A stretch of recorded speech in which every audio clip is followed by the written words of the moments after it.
नमस्कार दोस्तों। आज मैं आपको सुनने जा रहा हूँ 27 दिसंबर 1948। रात की काली चादर मियामी के आसमान पर फैल चुकी थी। डगलस DC-3 फ्लाइट NC 16002 125 यात्री प्लस 9 क्रू बराबर 134 लोग अपने आखिरी सफर पर उड़ान भर रहा था। कॉकपिट में बैठे कैप्टन रॉबर्ट मिलर को अंदाजा भी नहीं था कि आज की रात इतिहास में हमेशा के लिए उनका नाम दर्ज कर देगी। विमान 8,300 फीट पर था। 180 मील प्रति घंटे की रफ्तार। सब कुछ सामान्य।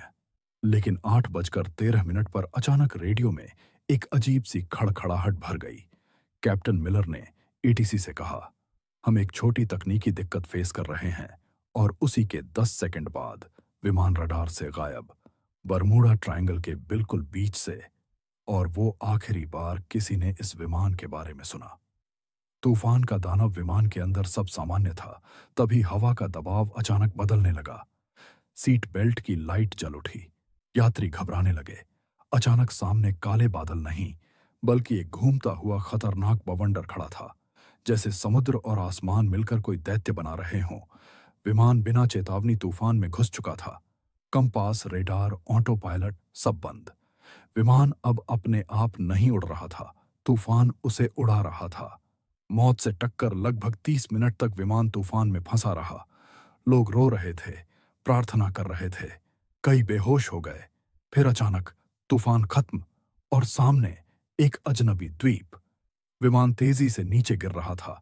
कोई इंजन काम नहीं कर रहा था। कैप्टन मिलर ने आखिरी कोशिश में विमान को मोड़ा और वह जाकर टकराया एक सैकड़ों साल पुराने विशाल पेड़ से।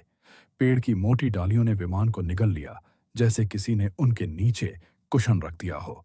चमत्कार, 134 में से 124 लोग जीवित। अज्ञात द्वीप का आतंक। सभी लोग नीचे उतरे। द्वीप पर अजीब पेड़, डरावनी खामोशी और कहीं भी पानी नहीं। लोग प्यास के कारण टूट रहे थे। जीवन का पहला नियम, पानी, लेकिन पानी कहीं नहीं। बारिश की उम्मीद ही उनकी आशा थी।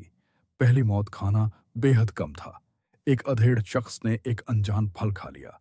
कुछ ही घंटों बाद वह दर्द से तड़पता रहा और मर गया। द्वीप की पहली मौत, पहला सदमा। आग का जन्म। एक किशोर लड़के ने चश्मे के लेंस से धूप को पत्तियों पर फोकस किया। घंटों मेहनत, धुआं उठा और एक छोटी सी आग। आज उन्हें पता चला कि आग सिर्फ गर्मी नहीं देती, उम्मीद भी देती है। मदद की आखिरी कोशिश। इंजीनियर आर्थर वेंस टूटे हुए रेडियो को ठीक कर रहा था। वह एक कमजोर सिग्नल भेजने में सफल रहा, लेकिन बैटरी खत्म। अब कोई उम्मीद नहीं। भागने वाले 5 लोग 10 दिनों के बाद, 4 लड़के और एक लड़की एक छोटी नाव लेकर भाग गए। वे कभी वापस नहीं आए। उनका क्या हुआ, किसी को नहीं पता। नया जीवन। लोगों ने मान लिया कि उन्हें यहां सालों रहना पड़ेगा। काम बांटा गया। कुछ लोग जंगल में फल ढूंढते, कुछ आश्रय बनाते, कुछ घूमते, सुअरों से लड़ाई करते। एक शिकारी ट्रेनर ने सबको भाला चलाना सिखाया। पहला शिकार, पहली जीत। दुनिया मान चुकी थी कि वे मर चुके हैं। उधर अमेरिका में इतिहास का सबसे बड़ा खोज अभियान चला। $45 मिलियन खर्च हुए, कुछ नहीं मिला। एक हफ्ते बाद खोज बंद। परिवारों को कहा गया वे मर चुके हैं।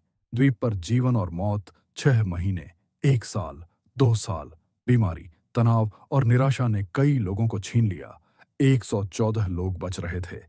इन्हीं अंधकार के बीच एक दिन द्वीप पर पहली बार एक बच्चे की किलकारी गूंजी। यह आवाज हर किसी के लिए नई जिंदगी लेकर आई थी। सबसे बड़ा झटका, 2 साल बाद उन्होंने एक बड़ी नाव बनाई।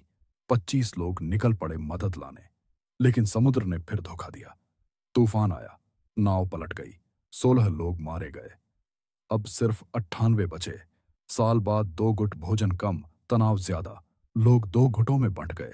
कैप्टन मिलर, बाहर निकलने की कोशिश जारी रखो। दूसरा गुट, यही हमारी जिंदगी है, यहीं जीना मरना है। रहस्यमयी खंडहर। एक खोजी दल को जंगल में प्राचीन खंडहर और एक इंसान का कंकाल मिला। कंकाल के बगल में पुराने विमान का जंग लगा टुकड़ा। मतलब वे पहले नहीं थे जो यहां फंसे। द्वीप का रहस्य और गहरा। मौत ही मौत। 7 साल तक बीमारी, संघर्ष और भूख से 16 और लोग मर गए। 82 लोग बचे। विनाशकारी चक्रवात 8वें साल। एक भयानक चक्रवात ने सब नष्ट कर दिया। फिर एक भूकंप, पहाड़ टूट पड़े, जमीन फटी, द्वीप कांप उठा। पर इसी भूकंप में एक चमत्कार छुपा था। चमत्कार भूकंप से विमान का मलबा खिसका, टूटा रेडियो जमीन पर उछला, तार जुड़ गए। एक दिन आर्थर वेंस ने यूं ही रेडियो का स्विच दबाया और रेडियो जी उठे। हरियाली लाइट, हल्की खरखराहट।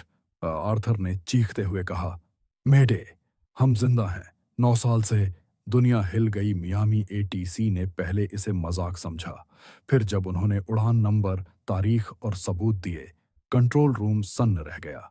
सरकार ने तुरंत नया खोज अभियान शुरू किया। आखिरी दिन 9 साल पूरे। एक सुबह किसी ने क्षितिज पर एक काला धब्बा देखा।